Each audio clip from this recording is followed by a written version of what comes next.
బాబు అండి. జై బాబా అండి. అవతార్ మెహర్ బాబా కీ జై. మనం సమాధి అనంతతార అనే పుస్తకంలోని విశేషాలను చదువుకుంటున్నాం.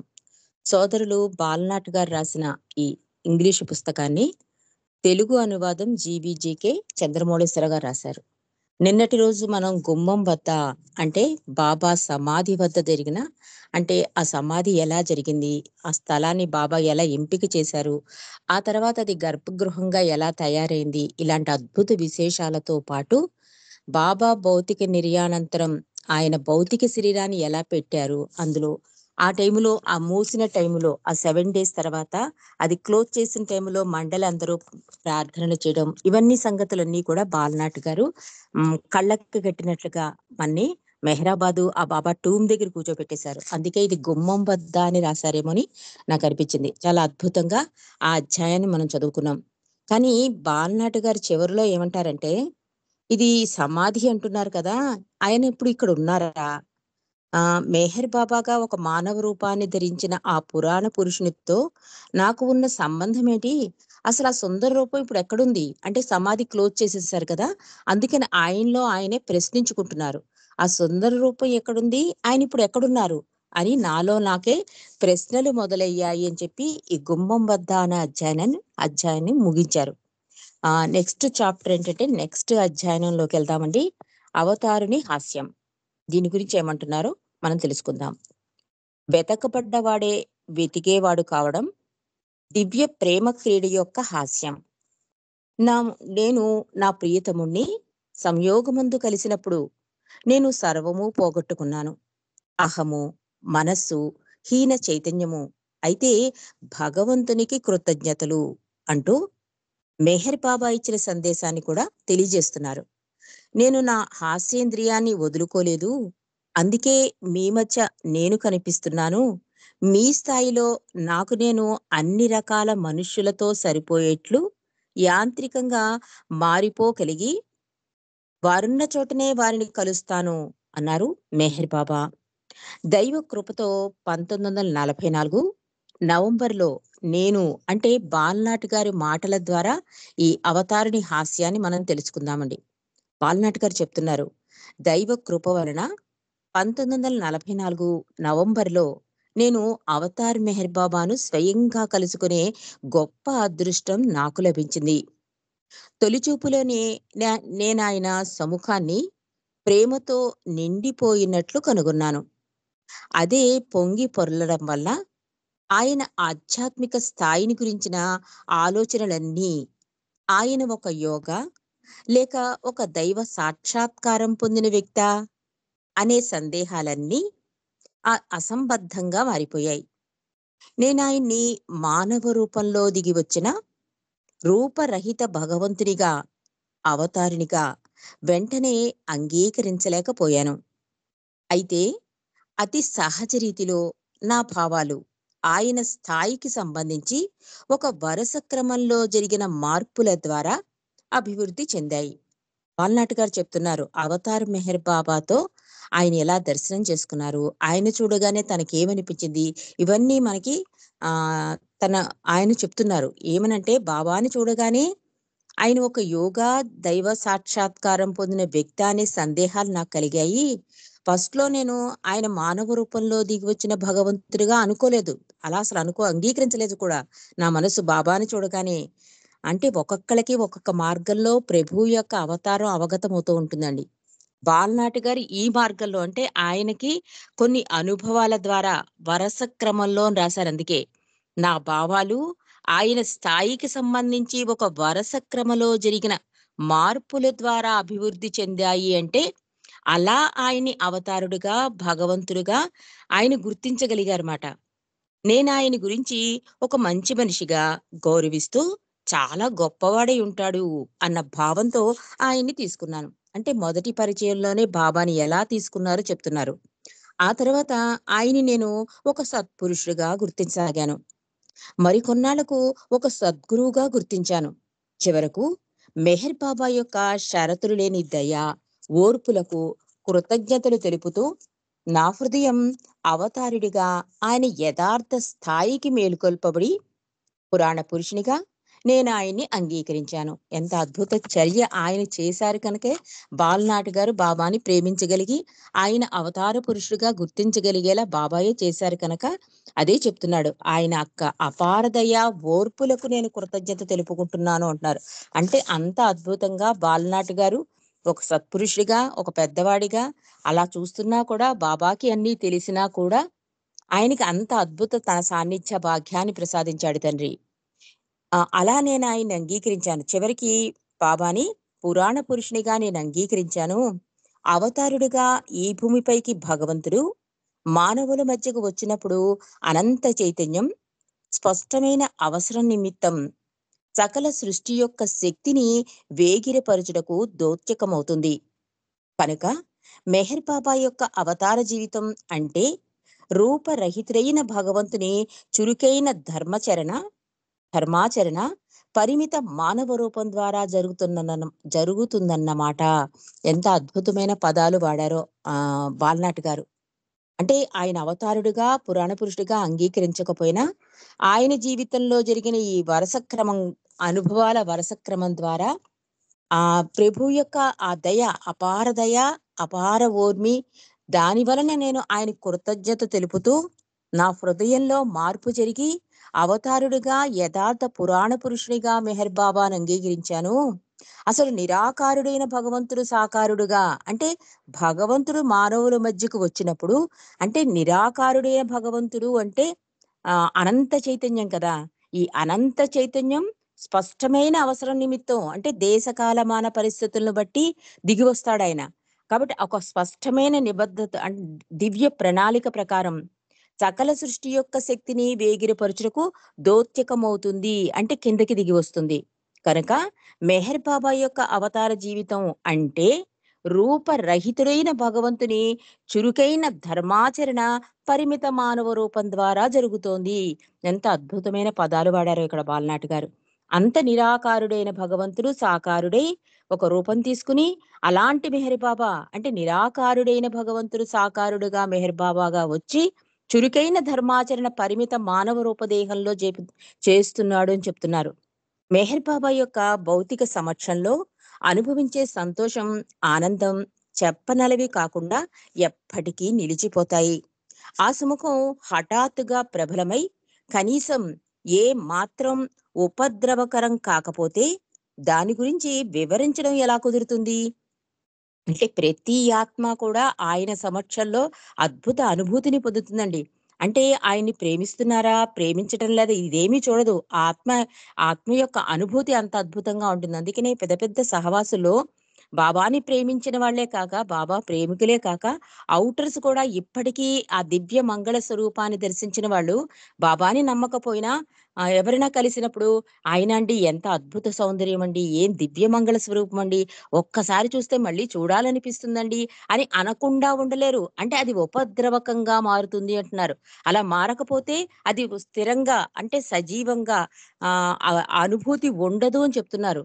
ప్రబలమై కనీసం ఏమాత్రం ఉపద్రవకరం కాకపోతే దాని గురించి వివరించడం ఎలా కుదురుతుంది? నిజంగా అలాంటి అనుభూతి వాళ్ళకి కలగలేదనుకోండి. ఎలా ఔటర్సు మెహర్ బాబా గురించి చెప్పగలుగుతున్నారు అంటే, అక్కడ వాళ్ళ ఆత్మకి బాబా ఏదో వర్క్ చేశారు కనుకే, ఆ అనుభూతి అలా సజీవంగా వాళ్ళ జీవితాంతం ఉండిపోయింది. కనుక చాలామంది బాబా లవర్స్ కాకపోయినా, బాబాని చూసిన వాళ్ళందరూ కూడా ఆ సజీవ దర్శనాన్ని చాలా పదిలంగా గుండెల్లో హత్తుకున్నారు కనుకే, ఇప్పటికీ తలుచుకుని కళ్ళమన్నీళ్ళు పెట్టుకుంటూ ఉంటారు. బాబాని నమ్మకపోయినా, బాబాని ఫాలో అవ్వకపోయినా. ఇది ఇక్కడ బాలనాటి కూడా అదే చెప్తున్నాడు. ఆ ఉపద్రవకం కాకపోతే కనుక వివరించడం ఎలా కుదురుతుంది?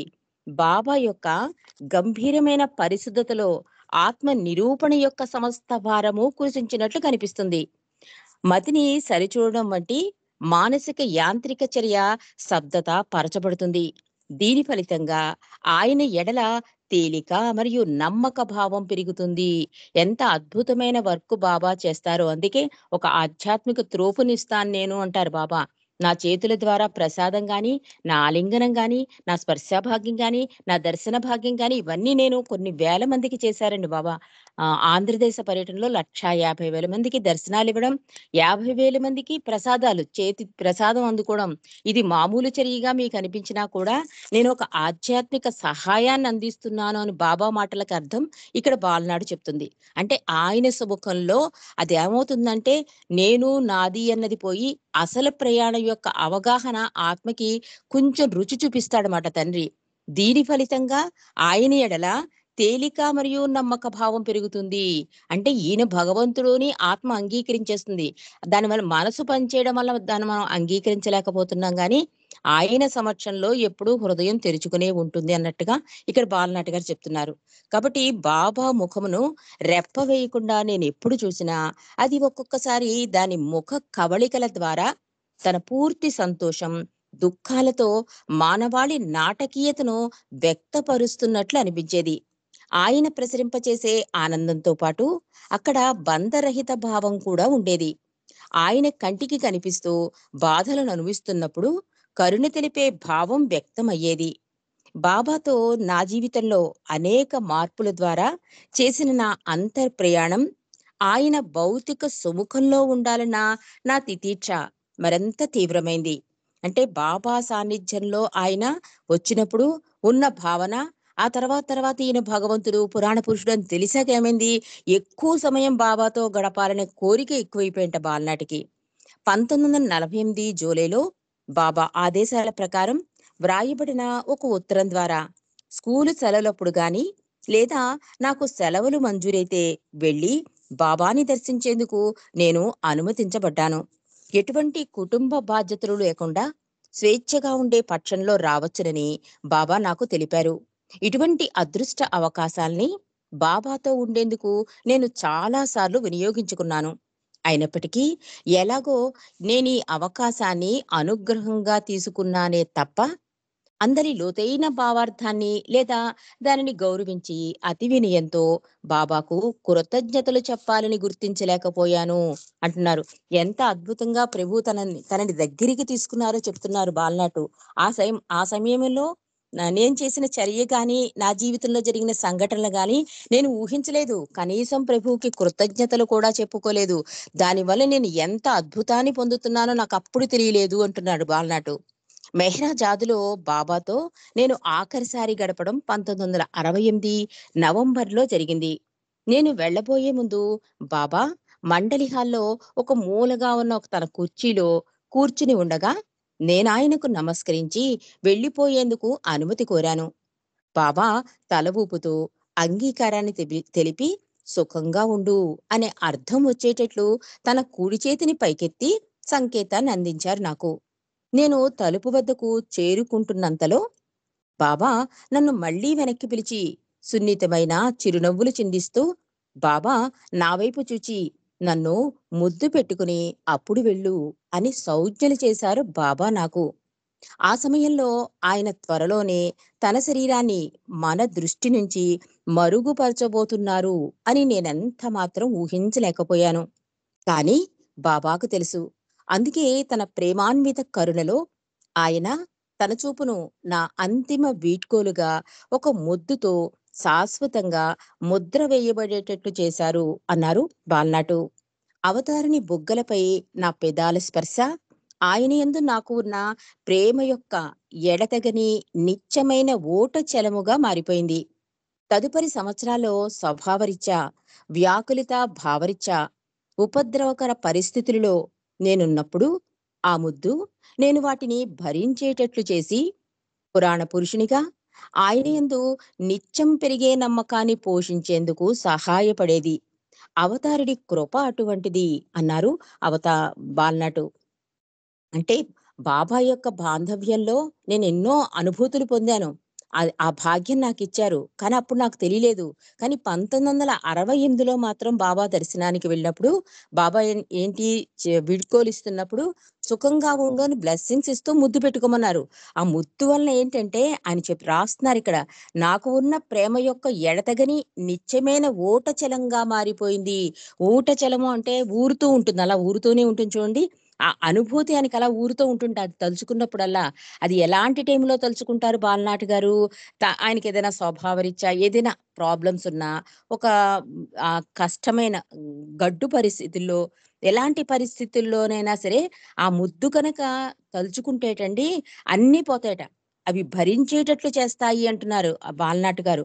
పురాణ పురుషునిగా ఆయనందు నిత్యం పెరిగే నమ్మకాన్ని, అంటే నమ్మకాన్ని పెంచడమే కాకుండా, అంటే అంత అద్భుతంగా ప్రభు ఆ ముద్దుతో అతనిలో ఎంత మార్పు, ఎంత అనుభూతిని, నిజంగా అదృష్ట భాగ్యశాలండి బాలనాటి గారు. ఆ ముద్దు వలన ఏమవుతుంది? అది ఊట కింద మారిపోతుంట. ఆ స్పర్శ, ఆ పెదాల ఆ ముద్దు పెట్టుకోవడం ఇవన్నీ కూడా నాకు, నేను కష్ట సమయంలో ఉన్నప్పుడు ఆయన మీద నమ్మకాన్ని మరింత పెంచి, ఎందుకంటే కష్టాలొచ్చినప్పుడు అన్నప్పుడే భగవంతుడిని మనం దూరం చేసుకుంటామండి. మనకి తెలియకుండా దూరం చేసేస్తూ ఉంటాం. నిందలు వేసేస్తూ ఉంటాం. కానీ బాలనాటి గారు అదే చెప్తున్నారు. ఆ ముద్దు కనుక నేను తలుచుకుంటే కనుక అది ఓటచలంలా అయ్యి నాకు నమ్మకాన్ని మరింత పెంచి అవతారుడి కృప నా మీద వర్షించిందని నేను భావిస్తున్నాను అంటున్నారు. ఎంత అద్భుతమైన చర్యో! అదృష్ట భాగ్యశాలి బాలనాటి గారు. ఇక 1969 జనవరి ఆఖరి వారంలో నా పుట్టినరోజు సందర్భంగా ప్రీతమ అవతార్ మెహర్ బాబా ప్రేమను తెలియబరుస్తూ మెహ్రాజ్ జాద్ నుండి ఒక పోస్ట్ కార్డును నేను అందుకున్నాను. అందులో బాబా ఆరోగ్యం అంత బాగాలేదని క్లుప్తంగా వ్రాయబడింది. అయితే ఆయన అంత తీవ్రంగా జబ్బు పడ్డారని నేను కలలో కూడా ఊహించలేదు. ఏప్రిల్, మే నెలలో నా స్కూలు వేసవి సెలవులో పూణేలో మళ్ళీ బాబాతో గడపాలని ఇంకా ఎదురు చూస్తున్నాను నేను. కానీ బాబా అకస్మాత్తుగా మన దృష్టి నుండి కనుమరుగయ్యారు. మెహ్రాబాదులోని సమాధిలో ఆయన భౌతిక కాయం ఉంచబడి కొయ్య పెట్టెతో కప్పబడింది. ఆయనతో నాకు ఉన్న సంబంధంలో ఇది పూర్తిగా ఒక కొత్త అధ్యాయాన్ని తెరిచింది అన్నారు బాలనాటి గారు. బాబా భౌతిక కాయం విశ్రాంతి తీసుకుంటున్న సమాధిని మూసివేసిన తర్వాత దానిని పరివేష్టించి ఉన్న కట్టడాన్ని ఆయన ప్రేమికులు అనేక మంది టూంబు అని, కొందరు హిందూ ప్రేమికులు సమాధి అని పిలవసాగారు. ఈ పదములను ఉపయోగించుట నాకు వ్యాకుల పెట్టింది, అంటే బాధ పెట్టింది అంటున్నారు బాలనాటి గారు. ఎప్పుడైతే బాబా ఆ ముద్దివ్వడం, ఆయన దాన్ని ప్రతి పరిస్థితిని ఎదుర్కోవడం ఇవి జరుగుతున్నాయి. అలాగే బాలనాడు పుట్టినరోజు నాడు బాబా ఆశీస్సులు పంపడం. ఆయనేమనుకున్నారంటే ఏప్రిల్‌లో, అంటే 1969 ఏప్రిల్, మేలో స్కూల్ సెలవులు ఇస్తారు కదా! బాబా దగ్గరికి కొన్ని రోజులు గడపొచ్చు అనుకున్నారు. కానీ ఈలోగానే బాబా భౌతిక నిర్యాణం జరిగింది. ఆ బాడీ కూడా, ఆయన శరీరాన్ని కూడా కొయ్యపెట్టెలో కప్పబడింది. మూసేశారు మొత్తం. కానీ ఇక్కడ ఏమంటున్నారు? ఆ సమాధి అంటున్నారు, టూంబు అంటున్నారు. నాకీ పదాలు నచ్చటం లేదు అంటున్నారు బాలనాటు. భారతీయ భాషలో సమాధి అనే పదమునకు అనేకమైన అర్థాలున్నాయి. మామూలుగా మైమరిచిన పారవస్యం లేదా తన బాహ్య పరిసరములను మరచిన వ్యక్తి దీర్ఘంగా మునిగిపోయిన ఒక స్థితిని సమాధ స్థితి అంటారు. కొన్ని సమయాల్లో గాఢ నిద్రను పరిహాసంగా సమాధిలోకి వెళ్ళటం అని అంటారు. ఒక ఇష్టమైన వారి శరీరాన్ని పూడ్చిపెట్టిన చోటును సాధారణంగా సమాధి అని పిలుస్తారు. లేదా ఒకరి జ్ఞాపకార్థం, గౌరవ సూచికంగా వారి అస్థికలను పాతిపెట్టిన పుణ్యస్థలాన్ని కూడా సమాధి అంటారు. ఈ పై అర్థాల్లో ఏ ఒక్కదానిని బాబా స్థితికి, అంటే స్థాయికి సమాధి అనే పదం సరిపోల్చవలసని నాకు అనిపించటం లేదు. ఆయన ఎందుకు సమాధి అనకూడదో, ఎందుకు టూమ్ అనకూడదో చెప్తున్నారు. ఎప్పుడైనా ఎవరిదైనా ఒక ఒక అద్భుతమైన వ్యక్తో, ఒక మహానుభావుడో అలాంటి వాళ్ళని చనిపోతే కనుక సమాధి స్థితి అనో, లేకపోతే వేళాకోళానికి ఎవరైనా బాగా గాఢ నిద్రలోకి వెళ్ళిపోయారనుకోండి, సమాధి స్థితిలోకెళ్ళావా అంటారు. ఇలాంటి మాటలు వాడతారు. కానీ బాబా స్థాయి ఏంటి? హైయెస్ట్ ఆఫ్ ది హై ఆయన. ఆయన స్థాయికి సరిపోయే మాట కాదు అంటున్నారు. అంటే మెహ్రాబాద్‌లో బాబా సమాధిని సమాధి అనకూడదని, టూము అనకూడదని చెప్తున్నాడు. ఆ పదాలు నాకు చాలా బాధ కలిగిస్తున్నాయని చెప్తున్నారు బాలనాటి గారు. ఈ పై అర్థాల్లో ఏ ఒక్కదానిని బాబా స్థితికి సమాధి అనే పదం సరిపోల్చవచ్చని నాకు అనిపించడం లేదు. ఎందుకంటే బాబా ఎప్పుడూ అంతిమ సమాధి స్థితిలోకి జారడం గాని, లేదా జీవించేందుకు నిలబడిపోవడం గాని చేయలేదు. ఆయన దిగంత అవిశ్రాంత ఆధ్యాత్మిక కార్యక్రమం మెహరాబాదు కొండపై నుండి ఎటువంటి అవాంతరం లేకుండా కొనసాగుతుందని నేను విశ్వసిస్తున్నాను. ఈ సమాధి అనే పదముతో నేను అంత హాయిగా లేకపోయినప్పటికీ, టూంబ్ అనే పదం మరింత అభ్యంతరకరంగా కనిపిస్తోంది నాకు. భాషాపరంగా మరణించిన వారిని పాతిపెట్టిన గోరీని టూంబు అంటారు. నాకు మాత్రం మెహర్ బాబా యుగవతారుడిగా సజీవులై చురుకుగా పనిచేస్తూనే ఉన్నారు. మరి అటువంటప్పుడు సాక్షాత్తు సత్యము మూర్తీభవించిన శరీరాన్ని నిక్షిప్తం చేసిన చోటుని ఒక టూంబుగా పిలిస్తే ఎలా కుదురుతుంది? ఆయనలో ఆయనే ఈ మాటలన్నీ అనుకుంటూ మనకి చెప్తున్నారండి. ఆ సమాధి స్థితి అనకూడదు. ఎప్పుడూ కూడా బాబా సమాధి స్థితిలోకి జారిపోలేదు. ఈ శరీరం నిలబెట్టుకోవడం కోసం ఆయన ఏ ప్రయత్నాలు చేయలేదు. ఆయన ఉపవాసాలు, ఏకాంతవాసాలు, కాలినడక పర్యటనలు, పేదలకి చేయడం చాలా విశ్వ కార్యక్రమాల్లో మునిగి తేలిపోయారాయన. కాబట్టి అలా శరీరం నిలబెట్టుకోవాలనే ఆలోచన కూడా బాబాకి లేదు. అలాంటప్పుడు ఆయన కార్యక్రమం ఇంకా కొనసాగుతూనే ఉన్నప్పుడు ఇది సమాధి అని ఎందుకంటారు? ఇంకో దారుణం ఏంటంటే టూమ్ అన్న పదం ఇంకా దారుణం. అది మరీ అభ్యంతరకరమైంది అంటున్నారు.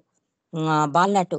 ఎందుకంటే సాక్షాత్తు సత్యము మూర్తీభవించిన శరీరం అది. అంటే భగవంతుడే సత్యం, సత్యమే భగవంతుడు కనుక అలాంటి భగవంతుడు సాకారుడై మెహర్ బాబాగా వచ్చినప్పుడు అలాంటి భగవంతుడి శరీరాన్ని నిక్షిప్తం చేసిన ఆ చోటుని టూముగా పిలిస్తే ఎలా కుదురుతుంది?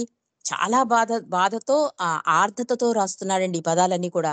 మామూలు భావంలో మెహర్ బాబా మరణించారు అంటే నేను అంగీకరించను. మెహర్ బాబా తన స్వంత ఆధ్యాత్మిక కారణాల రీత్యా తన భౌతిక శరీరంపై ఒక ముసుగు ధరించాలని కోరుకున్నారన్న ఒక మాటను నేను చదివినప్పుడు ఇది ఎంతో ఉపయుక్తంగా కనిపించింది. అంటే అవతారానికి ముసుగు వేసుకున్నారు అనాలి తప్ప అవతారం చాలించారు, మరణించారు అన్న ఈ పదాలు అస్సలు సరిపోవు అని చెప్తున్నారాయన. అంటే ఒక ముసుగేసుకుని వెళ్ళిపోయాడాయన. మళ్ళీ ఇంకో శరీరాన్ని తీసుకుని బావ కూడా అంటారు కదా! అది నేను వాడుకున్న ఈ ఈ అవతారానికి వాడుకున్న దుస్తులాంటిది ఈ శరీరం అని. అదే చెప్తున్నాడు ఇక్కడ ఈ బాలనాటి కూడా. ఇప్పుడు అవతారం మరణించిందని ఎప్పుడూ ఆ మాట అనకండి. ఆయన ఒక ముసుగు వేసుకొని వెళ్ళిపోయారు అన్నది మాత్రం సముచితంగా ఉంటుందని చెప్తున్నాడు. 30వ దశకంలో మెహర్ బాబా చేసిన ఒక ప్రకటనను ఇక్కడ నేను జ్ఞాపకం చేసుకుంటాను. నేను ఈ రూపంతో పరిమితమై లేను. నా అంతట నేను మీకు స్పష్టంగా కనిపించుటకు, మీతో కలిసి సంభాషించుటకు దీనిని ఒక దుస్తుగా ఉపయోగిస్తాను. నేను అనంత చైతన్యాన్ని అన్నారు మెహర్ బాబా. ఈ మాటలు నాకు గుర్తుకు వచ్చాయి అంటున్నారు బాల్నాటు. కనుక మెహరాబాద్ సందర్శించే యాత్రికులతో మాట్లాడుతున్నప్పుడు నేను చాలా వరకు టూంబు లేదా సమాధి అనే పదములు వాడడాన్ని మానివేశాను. అందుకు బదులుగా కొండపైకి వెళ్లారా? బాబాకు ప్రణామాలు అర్పించారా? అంటూ పలకరిస్తాను నేను. టూంబు అనే పదమును నేను బుద్ధిపూర్వకంగా ఉపయోగించకుండా మానివేస్తున్నానని నన్నెవరూ అనుమానించలేదు. ఎందుకంటే ఆ పదాలు ఇంకా అద్భుతమైన పదాలు కదా! టూంబు అంటలేదు, సమాధి అంటలేదు. అదెవరు గుర్తించడానికి కూడా అవకాశం లేదు. ఎందుకంటే ప్రేమపూరిత ఆర్ద్రతతో ప్రభువు మీదున్న అపార ప్రేమతో అతనేమంటున్నాడు? కొండపైకి వెళ్లారా? బాబాకి ప్రణామాలు అర్పించారా? అంటే ఎవ్వరైనా కూడా ఈ పదాలు వాడటం లేదు అని అనడండి. ఎందుకంటే అద్భుతమైన పదజాలంతో ప్రభువుని గౌరవిస్తున్నాడాయన. కాబట్టి అదెవరు నన్ను గుర్తించలేదు, నన్ను అడగలేదు అని చెప్తున్నాడు బాలనాటు. చివరకు బాబాయే నాపై జాలి తలచి తన అసమానమైన హాస్యమును ప్రయోగించి ఈ పదమును వాడేందుకు సందేహిస్తున్న నన్ను ఆయనే బయటకు లాగేంత వరకు చాలా కాలం ఇది కొనసాగింది. అంటే బాలనాడు చాలా అద్భుత భాగ్యశాలండి. బాబా భౌతిక నిర్యాణానంతరం ఆయన 70s కావచ్చు, బాబా ప్రెజెన్స్ ని ఫీల్ అయ్యేవారు. అంటే బాబా వాయిస్ ని వినేవారు. బాబా ఈయనతో మాట్లాడేవారు. కానీ మనకేంటే బాబా ప్రేమికులుగా మనకి కొంత అవగతం అవుతుంది. ఎందుకంటే ప్రభు హృదయాంతరాల నుండి పిలిస్తే నేను పలుకుతాను. నేను మౌనంగా లేను. మీ హృదయం మీ స్వరంలో వచ్చే మాట నాదే అని ప్రభు చాలా సార్లు మనకి ఆ సందేశాల ద్వారా అందించారు. కాబట్టి బాలనాటి గారు ఇలా మాట్లాడుతున్నారు అంటే అది బాబా ప్రెజెన్స్ కింద మనం ఫీల్ అవ్వాలి. కానీ ఇది బయట వాళ్ళకి అర్థం కాకపోయినా బాబా ప్రేమికులకు మాత్రం బాలనాటు అన్న ఆయన చాలా అద్భుత భాగ్యశాలి అని మాత్రం మన ప్రేమికులందరికీ తెలుసు. కాబట్టి ఈ పుస్తకంలో అంతా కూడా బాలనాటు బాబా గారితో మాట్లాడుతూ ఉంటారు. ఆయన ప్రెజెన్స్ ని ఫీల్ అయ్యి ఆయన అనుభవాలను, భావాలను, అనుభూతులను మనతో షేర్ చేసుకుంటున్నారు. ఆ భావనతో మనం ఈ పుస్తకాన్ని చదువుకుందుకు ప్రయత్నం చేద్దాం. ఈ 70వ దశకంలోటండి ఎప్పుడైతే ఈయన కొన్ని సంవత్సరాల వరకు కొండ మీదకెళ్లారా? బాబాకి ప్రణామాలు చేశారా? కొండ మీదకెళ్లారా, బాబాకి ప్రణామాలు అందించారా, ఇలాగే అనేవాట. అలా కొన్ని సంవత్సరాలు గడిచాయి. కానీ నన్నెవ్వరూ అనుమానించలేదు. కానీ నా ఈ ఇబ్బందికర పరిస్థితిని ప్రభువే బయటికి తీసేశాడు అని చెప్తున్నారు. దాని గురించి చెప్తున్నారు. అదెప్పుడు జరిగింది?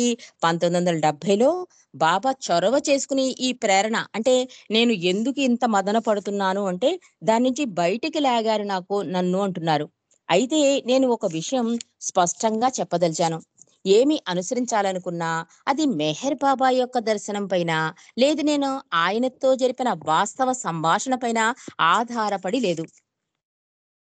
ఇక్కడేం చెప్తున్నారంటే 70వ తొలి దశకంలో నాలో చెలరేగిన ప్రేరణను బాబాతో జరిగిన సంభాషణ రూపంలో పెట్టడం వలన కలిగిన మార్పును నేను బాగా చెప్పగలను. అయితే నేను ఒక విషయం స్పష్టం చేయదలిచాను. ఏమి అన అను ఏమి అనుసరించాలనుకున్నా అది మెహర్ బాబా యొక్క దర్శనం పైన, లేదా నేను ఆయనతో జరిపిన వాస్తవ సంభాషణ పైన ఆధారపడి లేదు. ఈ విషయంపై నేను కేవలం నా ఆలోచనలను, నా భావాలను పంచుకున్నట్టులో ఇది ఒక విధానం మాత్రమే. అంటే మనం అనుకుంటాం కదా! ఎవరైనా గబుక్కున మనం కూడా ఇలాంటి మార్గం అనుసరించాలా? లేతే ఇలాగే ప్రయత్నించాలా అనుకుంటాం గనక చెప్పేస్తున్నాడు బాలనటు. ఇది యొక్క నా ఆలోచన, నా భావాలని గ్రహించండి అని చెప్తున్నాడు. బాబా నీవు ఎందుకని ఇంకా సజీవంగా ఉన్న చోటును టూంబు అనే పదం పేరుతో ప్రజల్ని వాడనిస్తున్నావు? నీవు నిర్దేశించిన ప్రకారం ఎంతో సహజంగా నీ కార్యక్రమం కొనసాగుతున్న ప్రదేశం అది కదా అడిగాను నేను బాబాని.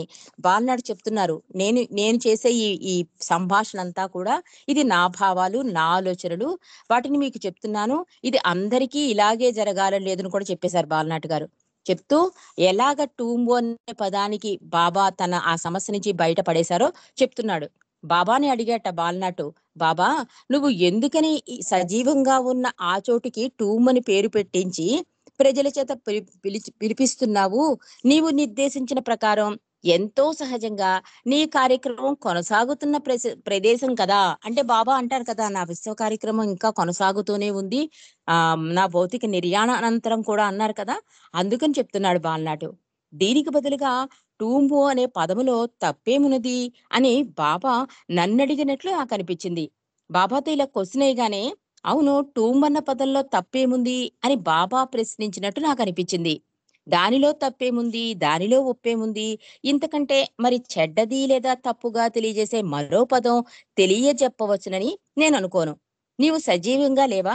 నీవు ఇక్కడ ఉండి నీ బంధరహితమైన ప్రేమను పంచిపెట్టుటలో చురుకుగా పనిచేయటం లేదా? కనుక ఈ స్థలమును టూంబు అని పిలవడం ఎలా కుదురుతుంది బాబా అడిగాను నేను మరలా. అంటే టూమ్ అని పిలవడంలో తప్పేముంది అని బాబా ప్రశ్నిస్తే, తప్పు ఒప్పుల గురించి కాదు బాబా, ఇక్కడ నువ్వు చేసే పని అంటే అది అది కొనసాగుతోంది కదా, ఆగిపోలేదు కదా. అంత సజీవంగా ఉన్న ప్రదేశాన్ని టూంబు అని పిలవడం ఎలా కుదురుతుంది అని మళ్ళీ తిరిగి ప్రశ్నించాడు బాలనాటు బాబాని. బాబా అన్నారు, అయితే సరే, టూంబ్ అనే పదం నీకిష్టం లేకపోతే, అంతకంటే మంచిదైన వేరే ఏ మాటను నీవు చెప్పదలిచావు? అడిగారు బాబా. సరే, నీకు టూంబ్ అన్న పదం ఇష్టం లేదు. మరి ఏ మాటను వాడదామనుకుంటున్నావు? అడిగారు బాబా. బాబా, కేంద్రములకే కేంద్రం, లేకపోతే సహజ సమాధికి మూలం అని నేను బదులిచ్చాను. ఈ పదములు నాకు ఎలా స్ఫురించాయో ఆశ్చర్యమేసింది. సునాయసంగా ఇచ్చిన జవాబుకు నీవు నాలో ఆహా! నేనే కదా ఇంత పని చేస్తున్నాను గర్వించి నవ్వుకునేటట్లు చేశావు. అంటే ఎంత వెంటనే అహం పొడచూపుతుందో చూడండి. అది కూడా చెప్తున్నాడు బాలనాటు. బాబా మరి ఈ టూమ్ అనే పదం కాకుండా ఇంకే పదం వాడాలనుకుంటున్నావు అంటే చెప్పేశాడు వెంటనే. కేంద్రములకే కేంద్రం, సహజ సమాధి, సహజ సమాధికి మూలం అనే పదాలు బయటకొచ్చేసాయట. ఆ పదాలు బయటికి రాగానే ఆహా! బాలనాటు ఎంత గొప్ప మాటలు వాడావు అని తన మనసులో ఉన్న బాబా అన్నట్టుగా తనకి గర్వం వచ్చేసినట్టుగా చెప్తున్నాడు. బాబా అన్నారు, పెద్ద మాటలు, పెద్ద ఆలోచనలు. కానీ కాస్త మోటుగా ఉన్నాయి అంటూ నీవు కొనసాగించావు. ఈ ప్రత్యేక పదమును ఉపయోగించడం వల్ల ఇక్కడ నన్ను దర్శించే వారికి నా దైవత్వము ఏకకాలంలో అవ్యక్తంగాను, బయటకు వ్యక్తమవుతూనూ ఉండడం నా విధానాల్లో ఒకటి. నేను కొద్దిసేపు మాట్లాడకుండా మౌనంగా ఉండిపోయాను. ఆ తర్వాత నీవు ఇలా చెప్పావు. బాలనాడు చెప్తున్నాడు. బాబా ఏమన్నారో చెప్తున్నారు. బాలనాటు, నాకు ఇంగ్లీషు వార్తాపత్రిక చదివిస్తున్నప్పుడు నీవు ఉన్నావా లేవా చెప్పు నాతో అన్నారు బాబా నాతో. నీవు ఇప్పుడు వార్తాపత్రికను చదవటం లేదా? మళ్ళీ ప్రశ్నించారు బాబా బాలనాటి. అప్పుడప్పుడు అని బదులిచ్చాను బాబాకి. బాబా ప్రశ్నకు ఆశ్చర్యపడుతూ నేను చూస్తున్నాను. అప్పుడు నీవు యుఎన్ఓ ఐక్యరాజ్య సమితి ఫలానా ఫలానా చెయ్యాలని నిర్ణయించింది అనే మాటలను చదివి ఉంటావు కదా. భారతీయ ఆంగ్ల పత్రికలు ఉపయోగించే పొడి అక్షరాల ప్రయోగం నీకు తెలుసు కదా అన్నారు బాబా. అంటే అతన్ని దారిలోకి తీసుకొస్తున్నారు. అతను చాలా పెద్ద పదాలు వాడాడు. కేంద్రాలకి కేంద్రం అని పిలవాలని. అంటే మెహరాబాదు బాబా సమాధిని ఎలా పిలవాలో దాని గురించి బాబాతో వాగ్వివాదం జరుగుతోంది బాలనాటికి అంతరంగంలో. కేంద్రములకే కేంద్రం, సహజ సమాధికి మూలం. ఇలాంటి పదాలు వాడేసరికి బాబా అన్నట్ట పెద్ద మాటలు, పెద్ద ఆలోచనలు అంటూ నేను ఇంగ్లీషు వార్తాపత్రికను చదివిస్తున్నప్పుడు "నువ్వు అక్కడున్నావా?" అడిగారు బాబా బాలనాటిని. అంటే బాబా అప్పుడప్పుడు న్యూస్ పేపర్లు చదివిస్తూ ఉండేవారని మనం విన్నాం, చదివాం కూడా. అంటే ఇప్పుడు చదవటం లేదు అని చెప్తున్నాడు. అంటే అప్పుడు విన్నావా? అంటే విన్నానన్నాడు. అప్పుడు ఏం చదివించేవారు? యుఎన్ఓ అంటే పత్రికల్లో ఏంటంటే పెద్ద పెద్ద పేర్లుంటే వాటిని యుఎన్ఓ ఉందనుకోండి, ఐక్యరాజ్య సమితి అని కాకుండా ఒక పొడి లెటర్స్ యుఎన్ఓ అంటే యు అంటే యునైటెడ్, ఎన్ అంటే నేషనల్, ఓ అంటే రాజ్య సమితి, అట్లా అలాగా వివరిస్తారు కదా. అలాంటి పదాలు చదవడం నువ్వు విన్నావా అని అడుగుతున్నారు బాబా. అప్పుడు నాకు గుర్తొచ్చింది. బాబా మండలిలో ఒకరు ఆంగ్ల దినపత్రికను బాబాకు బిగ్గరగా చదివి వినిపిస్తున్నప్పుడు యుఎన్ఓను యూనోగా ఉచ్చరించడం జరిగింది. యుఎన్ఓ అంటే యూనో కాదని నీవు తెలుసుకోవాలి అంటూ బాబా కొనసాగించారు. దాని అర్థం యునైటెడ్ నేషన్స్ ఆర్గనైజేషన్, అంటే ఐక్యరాజ్య సమితి, యుఎన్ఓ అన్నారు బాబా మళ్ళీ నాతో. అవును, అది రైటే, ఒప్పుకున్నాను నేను బాబాతో. అదే విధంగా టూంబు అనేది కేవలం ఒక మాట కాదు, అది ఒక విడి అక్షర సంయుక్త పదం. టి ఓ ఎం బి బాబా చెప్పారు. ఈ అక్షర క్రమంలోని ఆఖరి 2 పదములు గుర్తించడం ఏమంత కష్టం కాలేదు నాకు. బి అంటే మెహర్ బాబా. మరి మొదటి 2 అక్షరాలు టీ మరియు ఓల మాటేమిటి? మళ్ళీ అడిగాను బాబాని నేను. అసలెంత అద్భుతంగా అంతర్గతంగా బాబాతో అతను మాట్లాడుతున్నాడు. బాబా ఎంత అద్భుతంగా అది అందిస్తున్నాడు. ఆ అందించడం వల్ల ప్రేమికులందరికీ ఎంత అవగతమయ్యేలా చేస్తున్నాడో చూడండి బాలనాటు. అంటే వెంటనే అడిగాడు. టూమ్ అంటే బాబా టీఓఎంబి. ఇప్పుడు యుఎన్ఓ ఎలాగో టీ టూమ్ కూడా టీఓఎంబి ఇలా చూడమంటున్నారు బాబా. అంటే ఎంబి అంటే నాకు అర్థమైపోయింది మెహర్ బాబా. మరి ఓకి, ఆ టీకి ఓకి మాట ఏంటి అని అడిగాడు. అడిగితే అప్పుడు వెంటనే బాబాని అడగడం, వెంటనే అతని మదిలో ఆలోచన వచ్చేయడం తళుక్కున నాకు స్ఫురించింది. టీ అంటే టైమ్‌లెస్, ఓ అంటే one, timeless one, timeless one Meher Baba. ఆశ్చర్యపోయాను నేను. మెహర్ బాబా నేను సరిగానే ఊహించినట్లు తన రమ్యమైన నవ్వు సూచించిన నేనాయన్ని "బాబా, నన్ను హాస్యం పట్టించటం లేదు కదా" అన్నాను నేను. "అవునా బాబా?" అడిగాను మళ్ళీ. "నేనెందుకు చెయ్యాలి హాస్యం? టూంబు లోపలికి వెళ్ళి నీకు నీవే స్వయంగా ప్రయత్నించి చూడు" అన్నారు బాబా. ఇదంతా అవుతుంటే ఆ టూమ్ అన్న పదానికి అతని మదిలోనే తెలిపించి, టూమ్ అంటే టైమ్‌లెస్ వన్ మెహర్ బాబా అనే ఆలోచన తెప్పిస్తే, హాస్యం ఆడటం లేదు కదా బాబా, ఇది కరెక్టేనా ఆలోచన అని అడిగితే, బాబా ఏమంటున్నారు? "నువ్వు లోపలికెళ్ళు. ఆ సమాధి లోపలికెళ్ళి నీవే స్వయంగా ప్రయత్నించి చూడు." అంటే ఆ పదం పలికిన వెంటనే అక్కడికి అతనికేదో బాబా అనుభవం కలిగిస్తారు కనుక వెళ్ళమని చెప్తున్నారు. నేను వెంటనే అలాగే చేశాను. వెంటనే నాకు మొదటి మాటలు స్ఫురించాయి. రజిత వర్ణంలో మెరిసిపోతూ తెల్లరాటి పాలరాతిపై నిత్యుడైన ప్రియతముడు అవతార్ మెహర్ బాబా అని చెక్కబడిన అక్షరాలు కనిపించాయి. అనగా టైమ్‌లెస్ వన్ మెహర్ బాబా, కాలరహితుడు మెహర్ బాబా అన్నమాట. నా ప్రశ్నకు జవాబు దొరికినట్లు నాకనిపించింది. అవతార్ మెహర్ బాబా తన ప్రేమికుల హృదయాల్లోకి చేరటంలోనూ, ఆయన గురించిన ఏ మాత్రం చిన్న సందేహాన్ని సైతం నిర్మూలం చేయటంలోనూ ఆయన పద్ధతులు అసమానమైనవి. తన ప్రేమికుల అవసరాలు తీర్చేందుకు ఆయన ప్రతిస్పందనలు ఎంతో సహజమైన వ్యక్తిగత మార్గంలో అందించబడి, దానివల్ల వారు హృదయపూర్వకంగా అంగీకరించగలుగుతారు. దానిని ఆయన తన అనంత హాస్య ధోరణి వల్ల చేయగలుగుతున్నారు. నేనిప్పుడు నా సంభాషణలో టూంబ్ అన్న పదమును వినియోగిస్తున్నాను. అయితే ఇలా దాన్ని వాడటంలో ఎంత భేదం ఉంది. మెహర్ బాబా కాలానికి అతీతుడైన అవతారుడు. అక్కడ నిరంతరం ఉంటున్నాడు అనే భావనతో నేను టూంబ్ అనే పదాన్ని వాడుతున్నాను. అంటే ప్రభువు కనుక ప్రేమికుడి యొక్క సంశయాన్ని ఎంత సహజ రీతిలో అతనికే అతనంతట అతను తెలుసుకునేలా ఎంత అద్భుతంగా చర్య చేస్తాడో అన్నది బాలనాడు చెప్తున్నారు. అతని చేతే టూంబ్ అనే పదాన్ని పలికించి ఐక్యరాజ్య సమితి ఆ యూనోన్ తెలియజేసి టీఓఎంబికి అర్థాన్ని తెలియజేసి ఆఖరికి అతనంతట అతడే టూమ్ అన్న పదం కరెక్టే. అది నిత్య నూతుడైన ఇక్కడ నిత్యుడైన ప్రీతముడు అవతార్ మెహర్ బాబా అని చెక్కబడిన అక్షరాల ద్వారా టూమ్ అన్న పదం సరైనదే అని అతనికి అవగాహన కలిగించి టైమ్‌లెస్ వన్ మెహర్ బాబా, కాలరహితుడు మెహర్ బాబా అనే అర్థాన్ని స్ఫురించేలా ఆఖరికి ఏమని అంటున్నాడు బాలనాటు, టూమ్ అన్న పదం వినియోగిస్తున్నప్పుడు నా మనసులో ఏం మెదులుతోంది అంటే, మెహర్ బాబా కాలానికి అతీతుడైన అవతారుడు అక్కడ నిరంతరం ఉంటున్నాడు అనే భావనతో నేను టూమ్ అనే పదాన్ని వాడుతున్నాను అని చెప్పారు బాలనాటి గారు. చాలా అద్భుతమైన చాప్టర్ ఈరోజు మనం తెలుసుకున్నామండి. రేపు నేను ఎక్కడ ఉన్నాను అనే చాప్టర్‌లోకి వెళ్దాం. ఈరోజు ఇక్కడితో ఈ పుస్తక పఠనం ముగిసింది. ప్రభువుకి హారతి ఇవ్వాల్సిందిగా ఉమారాణి గారిని కోరుతున్నాం. జై బాబా అండి. ఉమారాణి గారు.